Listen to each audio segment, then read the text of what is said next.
My name is Margaret. I am 58 years old, and for 30 years I worked as a critical care nurse. I have held the hands of hundreds of people as they took their last breath. I thought I knew what death was. I thought it was a quiet fading, a biological shutdown, a peaceful drift into sleep. I was arrogant. I am telling you this story because I need to correct the record. What I saw during the 3 hours I lay dead in my garden is not what they teach in Sunday school, and it is certainly not what I told the families of my patients to comfort them. There is a side to the afterlife that is forbidden to speak of because it terrifies us. But you need to hear it. It happened on a Sunday morning in late October. The air was crisp, smelling of damp leaves and wood smoke. I was out in the backyard, pruning the rose bushes.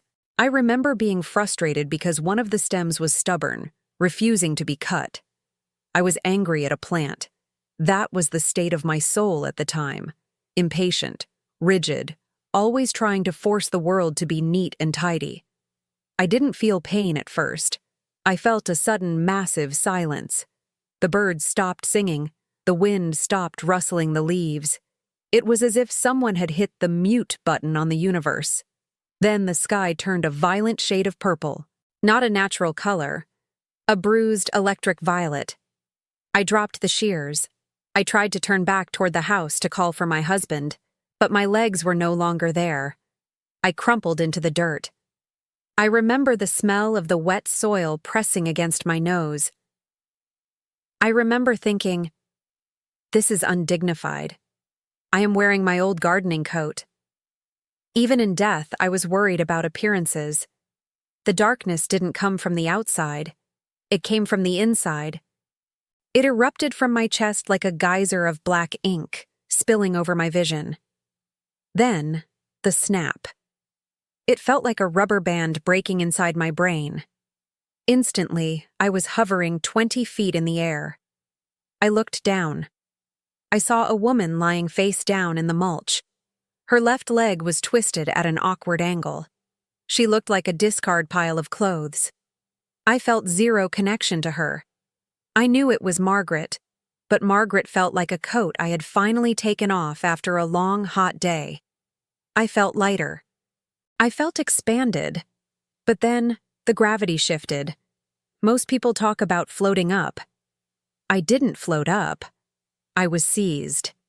It felt like a giant, invisible hand grabbed me by the ankles and yanked me violently downward. I passed through the ground, through the rock, through the crust of the earth. The speed was terrifying. I was plummeting into a depth that had no bottom. The darkness around me was thick and gelatinous. It wasn't empty space. It was crowded. I could feel things brushing against me. Cold, slippery, frantic things. I tried to scream, "I am a good person. I saved lives." But the voice that answered me didn't care about my resume. It whispered from everywhere and nowhere at once. Goodness is not a currency here. Only truth. I landed with a heavy, spiritual thud on a surface that felt like polished glass. I stood up, trembling. The air was cold, so cold it burned. I looked around. I was in a vast, twilight city. But it wasn't a city of buildings. It was a city of cages. I need to be very clear about what I saw next. This wasn't fire and brimstone. This was something much worse. This was the forbidden zone I mentioned. The cages weren't made of iron bars. They were made of memories. I walked down a long gray avenue. On either side of me were transparent cubes, thousands of them stretching into the gloom. Inside each cube was a soul. I stopped at one. Inside, a young man was sitting at a desk, frantically writing on a piece of paper, then crumpling it up, throwing it away, and starting again. Over and over. He looked exhausted, his face gray with despair. I leaned closer. I could hear his thoughts. He was trying to write a suicide note. He was reliving the moment he decided to end his life. He was trapped in the loop of his final, desperate decision, trying to find the right words to explain his pain. But he never could. He was frozen in his own unresolved grief. I walked to the next cage. A woman was screaming at a child who wasn't there. She was reliving a moment of abuse she had inflicted. She was trapped in her own anger, unable to forgive herself, and so the universe gave her exactly what she wanted. That moment, forever. I realized with a sick horror that there were no locks on these cages. The doors were wide open. "Why don't they leave?" I whispered. "Because they are right," a voice said behind me. I spun around. Standing there was a figure. It was tall, draped in a robe that looked like it was woven from smoke. It had no face, only a smooth, reflective surface where a face should be. When I looked at it, I saw my own terrified reflection. "They believe they deserve to be here," the figure said. Its voice sounded like grinding stones. "This is not a prison created by God. This is the archive of regret. They are here because they cannot let go of the story of who they were." The figure pointed a long, smoky finger at me. "And you, Margaret, what is your cage?" "I don't belong here," I stammered. "I was a nurse. I helped people." "You helped their bodies," the entity replied coldly.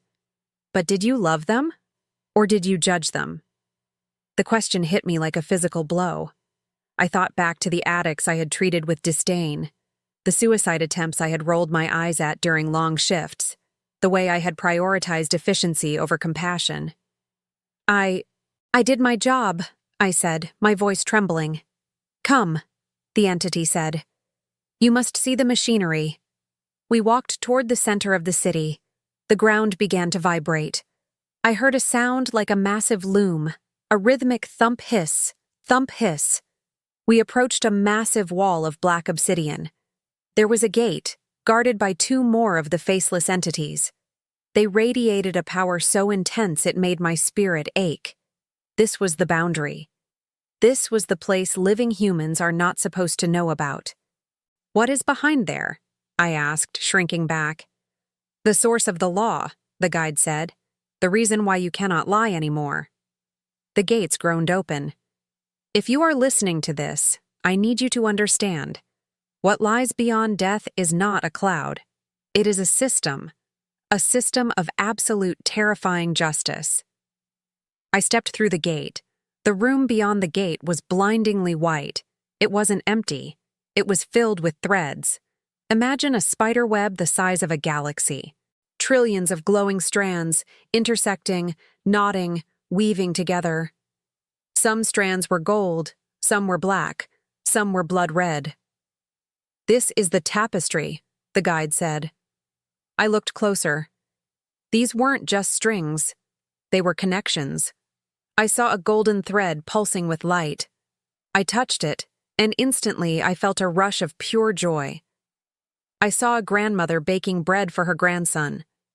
I felt her love, simple and pure. That act of love had created this golden thread. Then I saw a black, knotted mess. I touched it and jerked my hand back. It felt like slime. I heard a man lying to his wife. I felt her betrayal, her heartbreak. That lie had created a knot in the universe. "Everything is recorded," the guide said. "Not in a book, in the structure of reality itself. When you hurt someone, Margaret, you do not just hurt them. You damage the web, and you are part of the web." Then, the revelation, the forbidden truth, was shown to me.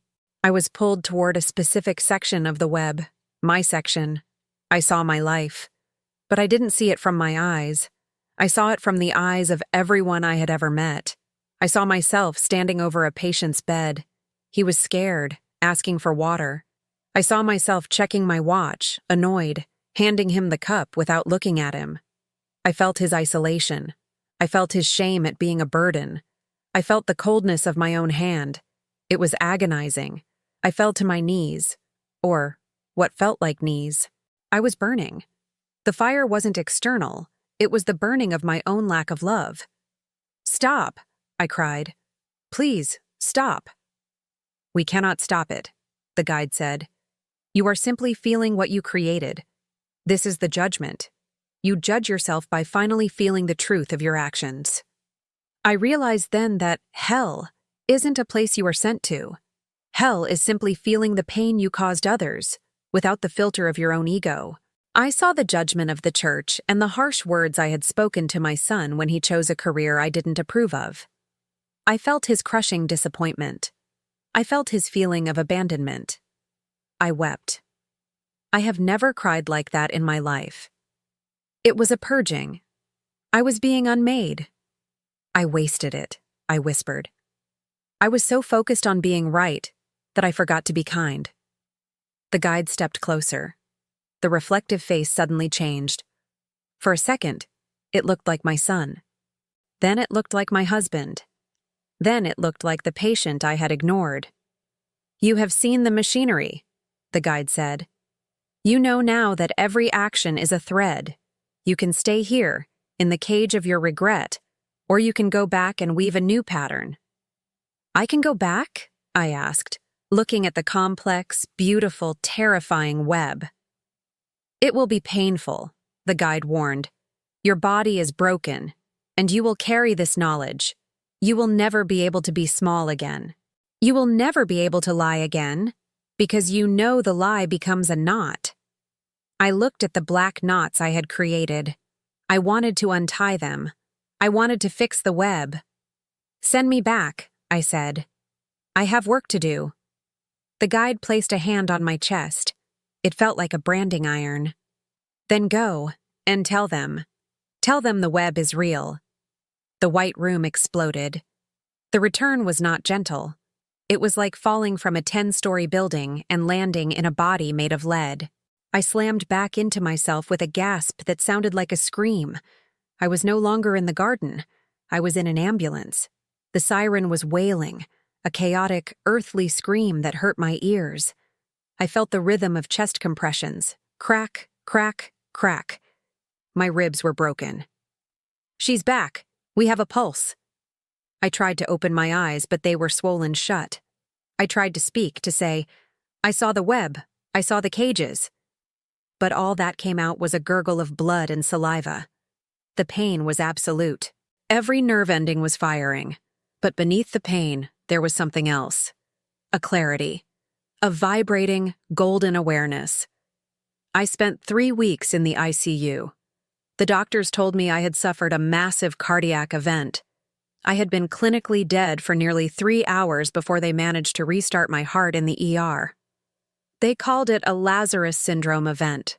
They said I shouldn't have any brain function left. But I did. Oh, I did. When I finally went home, everything was different. I looked at my husband, and I didn't see the man who annoyed me by leaving socks on the floor. I saw a fragile, glowing being made of light, carrying his own heavy knots of worry. I just hugged him. I hugged him for 20 minutes, weeping, until he pulled away, terrified. Margaret, what's wrong? He asked. Nothing, I said. I just see you, finally. I quit the nursing board. I stopped going to the social clubs where we sat around and judged our neighbors. I started volunteering at a hospice, but this time, I didn't just check vitals. I sat with the dying. I listened to them. I held their hands and visualized golden threads flowing from my heart to theirs, untying their knots, helping them prepare for the transition. The forbidden thing I saw, the machinery of the web, has changed everything. I know now that we are not separate. When you judge someone, you are judging yourself. When you hurt someone, you are scarring your own soul. It is literal physics in the dimension I visited. I still have nightmares about the cages. I worry about the young man writing the note. I pray for him. But I am telling you this because you are weaving your web right now. With every word you speak to your children, to your partner, to the stranger in the grocery store. You are building the reality you will inhabit when you die. Do not build a cage. Build a bridge. My name is Margaret. I died for 3 hours in my garden. And I came back to tell you that the only rule that matters is love.